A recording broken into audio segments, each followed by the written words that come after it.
When Asia's father finds out that that's how Asia feels, he talks to his wife and he's like, you don't say, don't do that, it's not good, move away, it's not good. You're being imperative.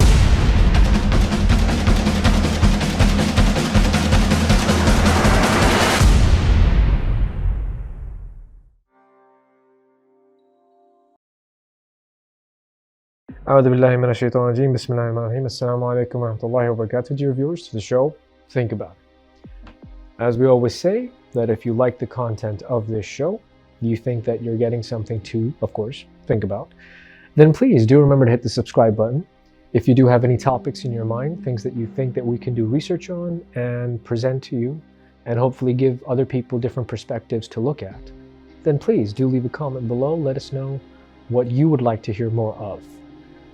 Today, we're going to start off with a story as we usually do in most of our episodes. And it's a story of a small girl. Her name is Asia.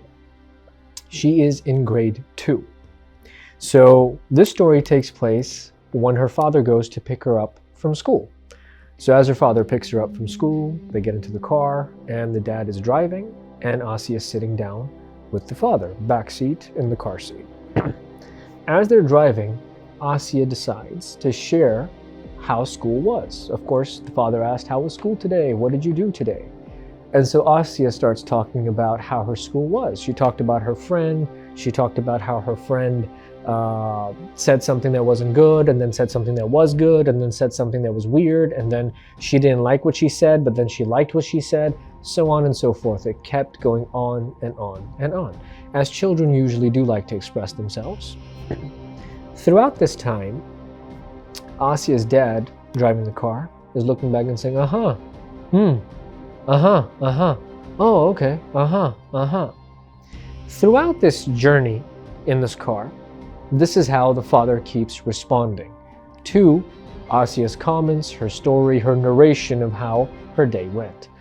When they get back home, Asia obviously goes to her room, she changes out of her uniform, they get ready for lunch, they have lunch with the family, things are happening, and at that evening, another family was going to come and visit Asia's family. So Asia's friends were coming over. So when Asia's friends came over and they started talking, Asia's friends asked them a question and the topic of parents came up. Oh, my dad buys me this, my mom buys me this, my dad does this, my mom does that.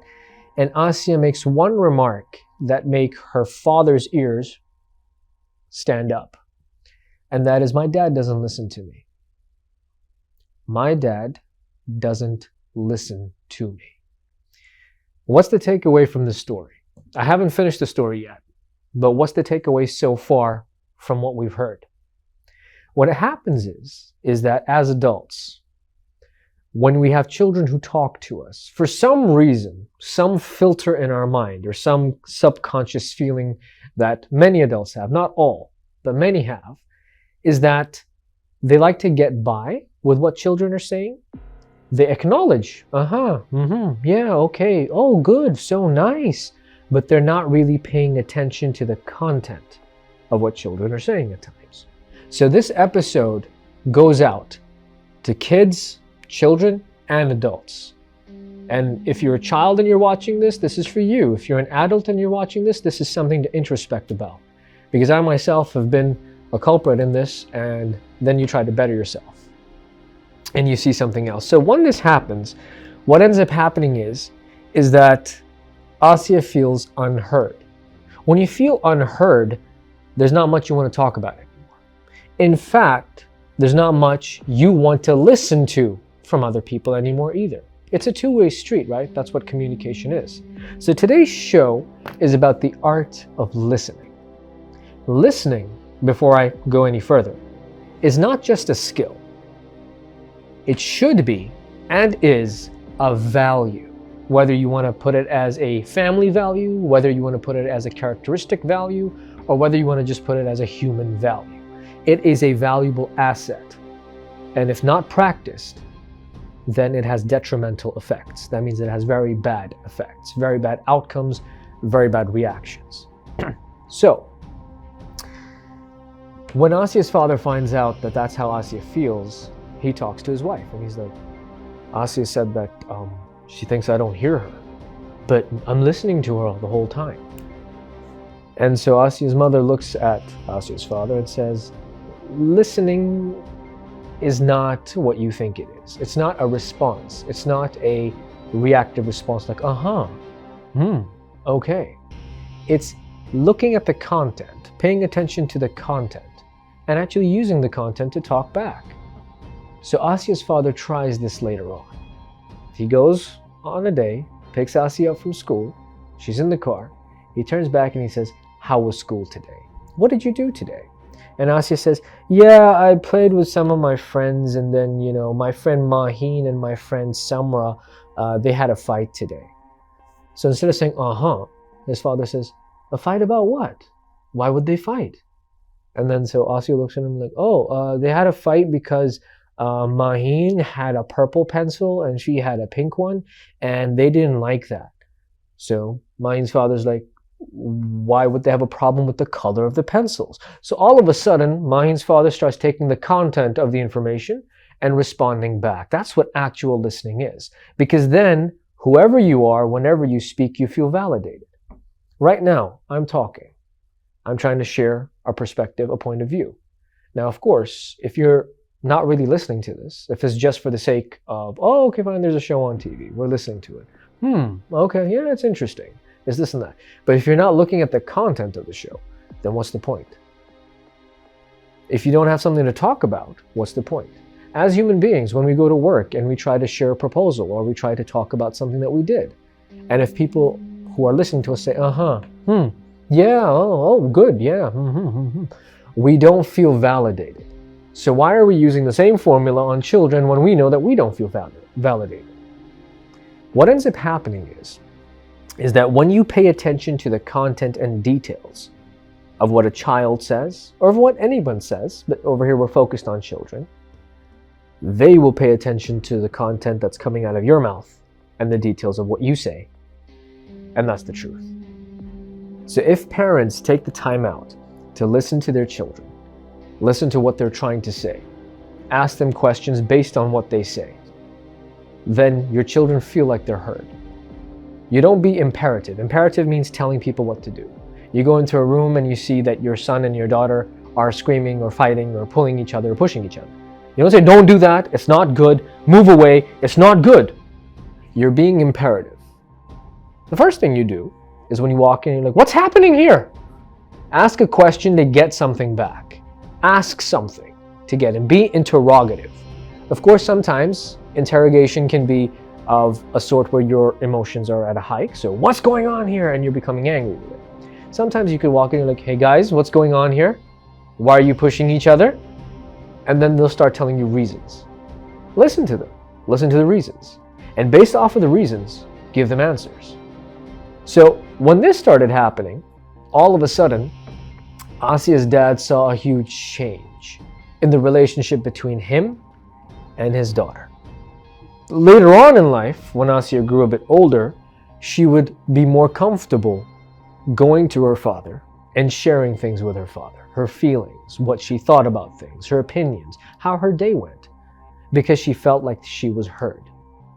With that, I bring you to the main topic here.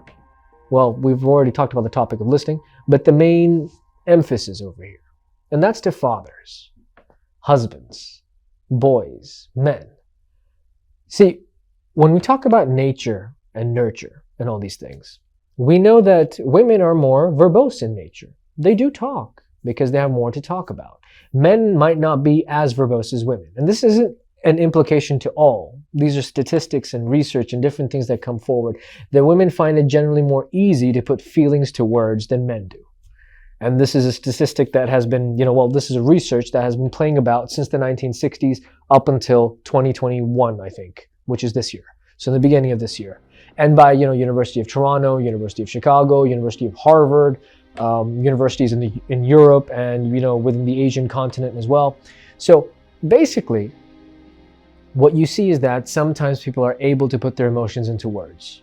Sometimes people are able to put what they've done into words. And this isn't exclusive to a certain gender or a certain age group. It's everybody. When people are able to do that, what are you supposed to do? The least you could do is listen to what they say. Listening does not mean looking at them and saying, uh-huh. Listening means actually understanding the content of what they're saying, actually understanding the meaning and the feeling behind what they're saying. So I'll tell you another story. Let's look at schools for a second.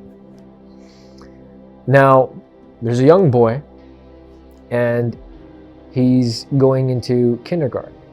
So he goes to kindergarten, he goes to school. Now we all know that kindergarten, the curriculum for kindergarten, or the syllabus that they follow, isn't very hefty.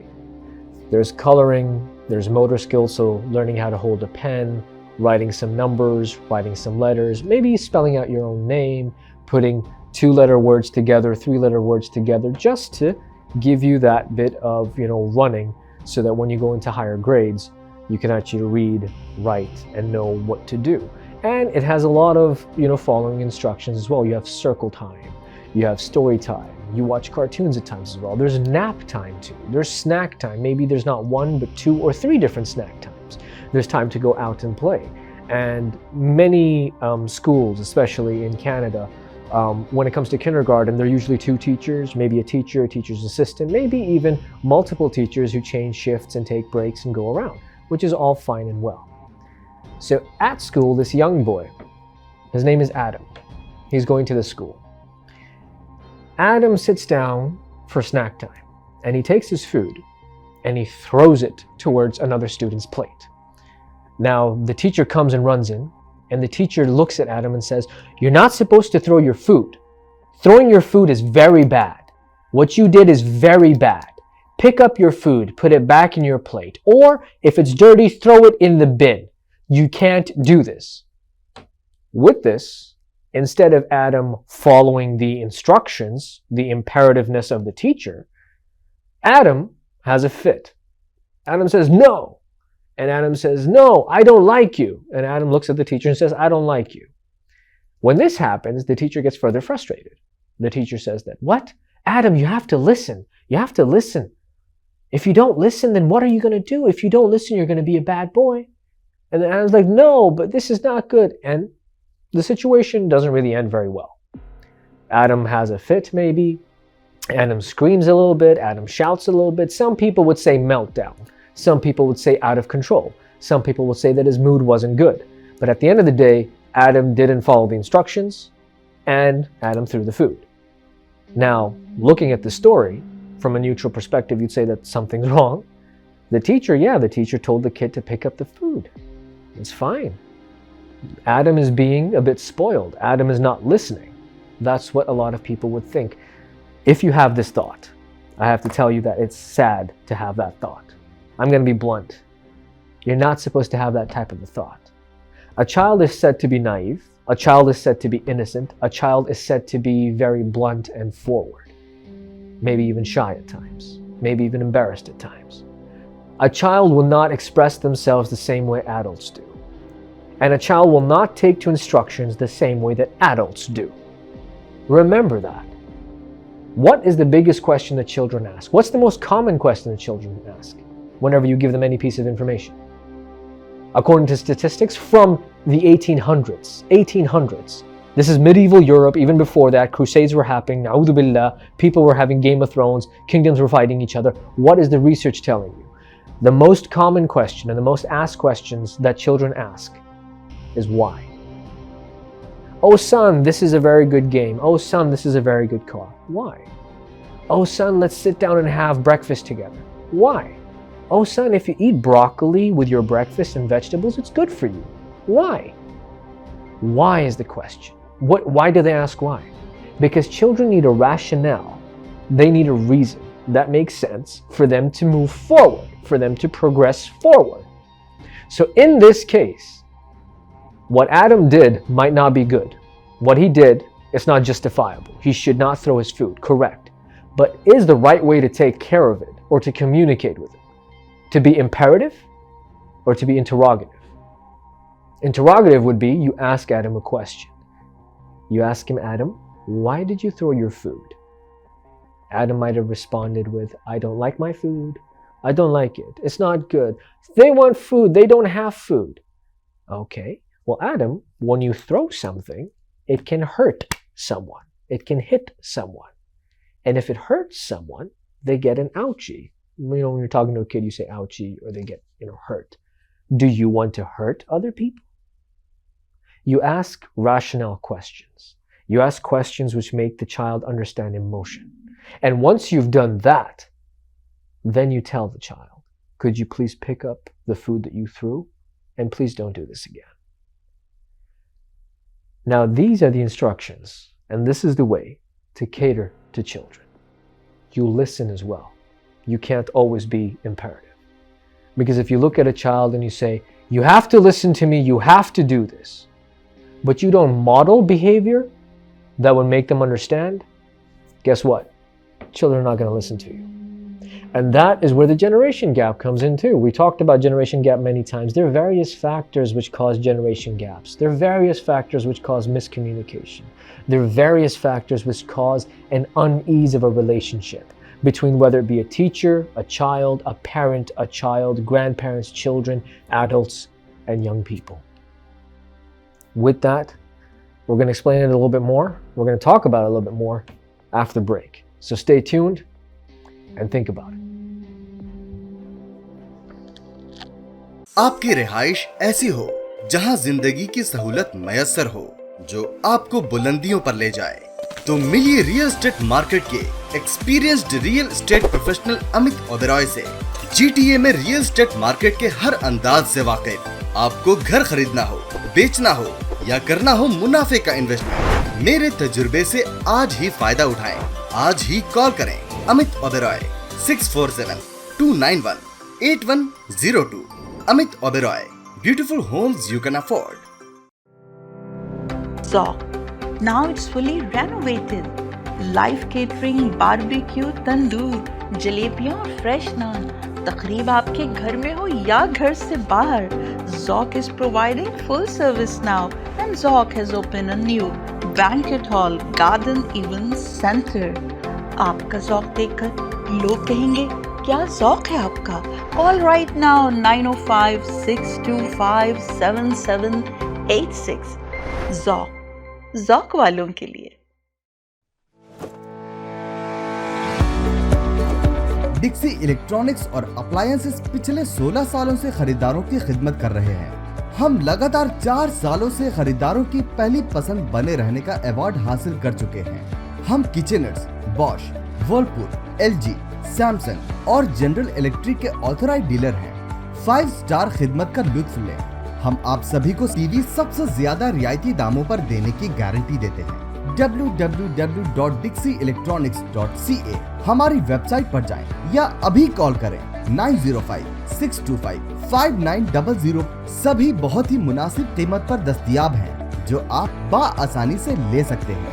At Dixie, we sell quality and deliver confidence. अगर आप चाहते हैं खूबसूरत visiting card, sign boards, bill boards, तो call कीजिए अमनदीप सिंह को 416-577-5128 416 digital sign. Assalamu alaikum wa rahmatullahi wa barakatuh. Welcome back to the show. Think about it. We left off talking about 2 stories. Story number 1 was about a girl named Asya who felt that her father didn't listen to her and how it changed. Now, this is a positive change. The father started paying attention to the content, to what Asya was saying. And when you pay attention to the content of what someone says, they feel like they're heard. On the other side, we had the example of Adam, who threw some food, and how his teachers acted towards him. You cannot be imperative towards children. Not always.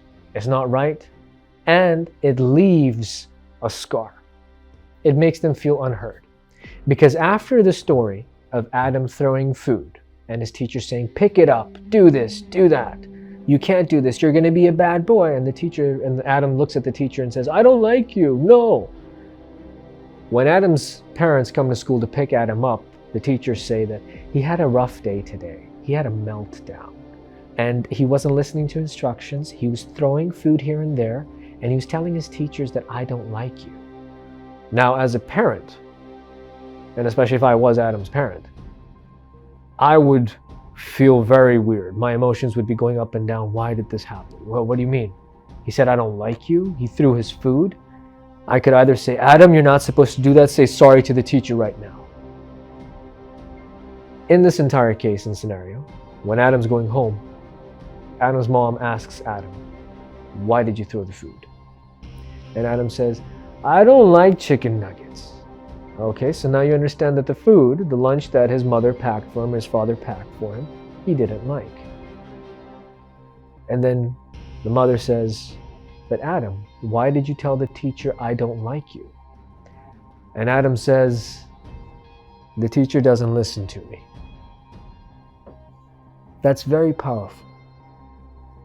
Now, it's something that should be very emotional. This is something that should be very emotional for someone to hear. When you hear a young child, 4, 5, 6, 7, 8, 9, 10 years old, and when you're younger, when you're just learning to communicate, when you're 2 years old, 3 years old, you know a few words, you know how to say a few sentences, and you try to express yourselves using the language you have, and you feel like you're not being heard, imagine how heavy that is for a child to digest. And imagine what kind of effect it's going to have on that child growing up. So, what did Adam's mom do? When they went to school the next day, Adam went to meet the teachers. And Adam said, if I could have some time from the teacher, we could sit down and talk about things. So what did Adam's mom do? She asked the teacher a few questions. She said, number one, when any child in your class, not just Adam, any child, when they behave abruptly or disruptively, or they do something out of the blue, do you ask them why they did it? Or do you just tell them it's not a good thing to do? Number two is that, do you listen intentfully and carefully to the response of the child, of the student, to understand what's going on? Number three is that in a class, we already mentioned that usually in kindergarten and lower grades, you have 2 teachers, sometimes 3, sometimes you have different teachers who move around shifts. So, does everyone know what is happening with each respective child? Because you're one team. You're supposed to be working together. Because sometimes a teacher comes out with the child and says, oh, he had a bad day, or oh, she had a bad day, and this is what happened. And the parent says, oh, but what happened? What was the situation about? What did she say? Oh, I don't know. The other teacher was with him, but this is what we found out, so I think the child was being silly. Number one, for all you teachers out there who are listening, if you don't know the full story, don't come up with conclusions or reasons. If you don't know why the child did something, or they did something with another teacher, you were not there, the other teacher did not communicate it with you, you're one team. If you do not know the full story, do not come up with a deduction or a conclusion on what happened or how the child was, because you were not there. Unless you question, unless the teaching assistant, the education assistant, the special needs teacher, the homeroom teacher, the other teacher, all of them know what's happening and they've shared how their interaction was with the child, with the student, do not come up with any conclusion. You're supposed to be one team, you're supposed to work together. And after you find out everything that has happened, you've questioned the child, you look at the situation, then you come up with a solution. What is the solution? Okay, he doesn't like chicken nuggets. Communicate that with the parents. Oh, he doesn't like chicken nuggets, so could you send something else with him to school? It's a much better way of tackling the issue instead of saying, oh, he had a meltdown, or she had a meltdown. Understand that communication is a very important aspect of it, but people don't understand what communication means sometimes. They think it means you're eloquently spoken and you can get a message across. That's not communication. Communication is that you're able to listen effectively, and based on what you've heard, you're able to communicate accordingly. That is communication. Just for everybody who's out there and everybody who's thinking about this. You take information, you understand it, or do your best to understand it. And with what you have understood, you communicate it forward. That is what effective communication is. And then it comes down to children especially. The mother asked the teacher, have you modeled things for him? Have you modeled sitting down and eating? Of course, if the kids are eating, you have a break as well. Can you model it? Like sit down, how to eat your food, you don't throw your food, and show them how it feels. Like take your food and throw it at somebody. Take a chicken nugget and throw it at a teacher. Throw it at someone else. How do they feel? It's like modeling sometimes helps out. Another thing that a lot of people have to understand is especially those parents who complain that their kids don't listen to them. You can't go out through your life and living life the way you want to, cutting corners at times too, or getting angry or mad, or using different methods, and then telling your children to do something else. You can't, for example, pick up the phone or, be at home and your phone rings and your child picks up the phone and, oh, Dad, it's someone for you. And Dad says, tell them I'm sleeping, tell them I'm busy right now. My dad's busy right now, he'll call you back. Once you've done that, if your kid is sitting down watching something on an iPad, and like, it's time to have dinner, or did you do your homework? I'm busy right now. I'm going to go to sleep. I'm sleepy, Dad. And they try to put the blanket over them. And the dad's like, you can't do this. This is lying. You can't do this. It's not good to lie. But you've modeled something else for them. Model and rationalize everything you say. This is a part of communication. And listen to what your children are saying. What are the biggest, since I've talked about schools as an example, since I've talked about parents as an example, look at these two entities, schooling and at home. What are the biggest complaints that they have against each other? Parents sometimes say teachers are not good, oh, the school is not good, they don't know how to take care of kids, they don't know how to do this. That's the complaint that they have. Oh, they have teachers who don't really care about the students. It's all a business for them. It's all about money for them. And what complaints do you have from the teachers? The teachers say, oh, this kid is so spoiled. The student is so spoiled. I don't know, the parents are difficult. You can't talk to the parents properly. Oh, the upbringing of this child is not good. These are things that happen in the back door, in the staff rooms. Teachers are talking about this stuff sometimes even in the halls when other students and other teachers can hear this. It's all wrong. It's all unethical. It should not happen, but it happens. So these two scenarios have been put in front of you. Now I'm going to tell you about the road of upbringing, education, with the importance of listening. Remember something. Some parents, they leave their kids at school. They're working. They leave their kids at school thinking the schools are going to take care of the upbringing. That's not going to happen. At least not completely. Teachers sometimes just focus on the content of their lessons. Oh, learn 1, 2, 3, learn your ABC, do this. Oh, you're not supposed to do that. Oh, and if the child doesn't listen, oh, the upbringing in the home must be crazy. The parents don't even listen. What kind of parents do they have? And they expect us to take care of these kids? That's wrong as well. Teachers cannot expect parents to just focus on upbringing, and parents can't focus on or complain that teachers are supposed to just focus on upbringing. It doesn't work that way. Upbringing and the development of children is like a highway. It starts off with one lane. Because highways have different lanes, right? Sometimes superhighways have 4 lanes or 5 lanes. So it's a highway, which starts off with one lane. And that is your home, your family. They help you. You model and you mirror what everybody does at home. That is how you're brought up. That one lane turns into 2 lanes. So you have 2 respective lanes now. The second lane becomes schooling, teachers, your friends at school. And that plays a role in your upbringing as well. So now you have 2 lanes going, but both lanes are going forward. Not a single lane can expect the other lane to go forward while they stay where they are. Both lanes have a role to take you forward. I have a diagram here with me about what a upbringing and development highway looks like. I don't know if you could see this properly or clearly. All right, but it has 1, 2, 3, 4. 4 lanes. Family and home, one direction. Teachers and school, one direction. Society and social life, one direction. Your individual time or your self-reflection, one direction. All 4 of these lanes are going in one direction. Now, sometimes we have traffic on the highway, so we have to change lanes. So let's say that it's time for school. It's 8 a.m. You have to go to school. You can't stay at home. That's the traffic. So you're going to change your lane and you're going to go into the school lane.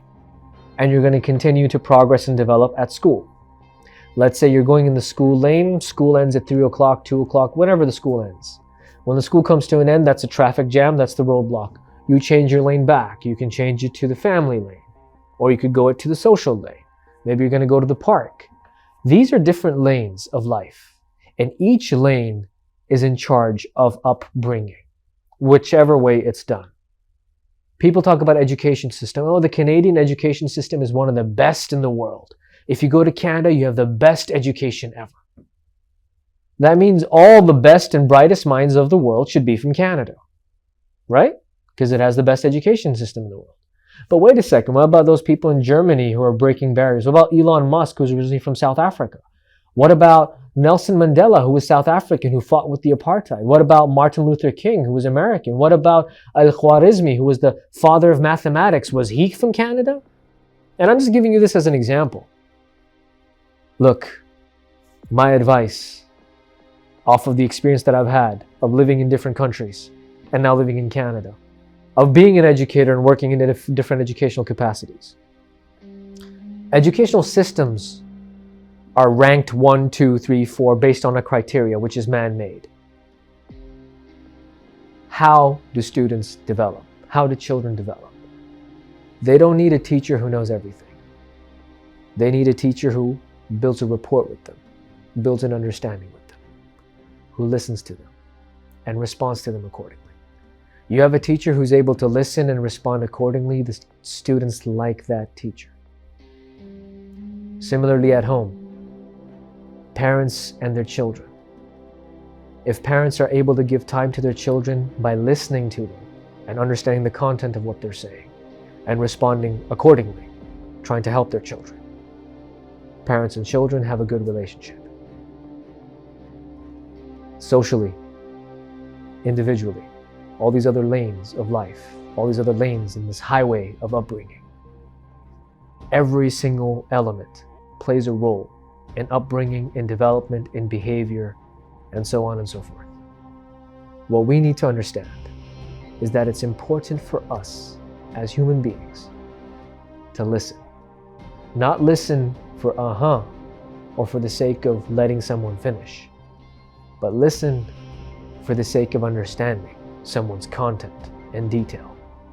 Because if people feel valued, the only way they're going to feel valued is if they feel like they're heard. And if they don't feel like they're being heard, they're not going to hear you either.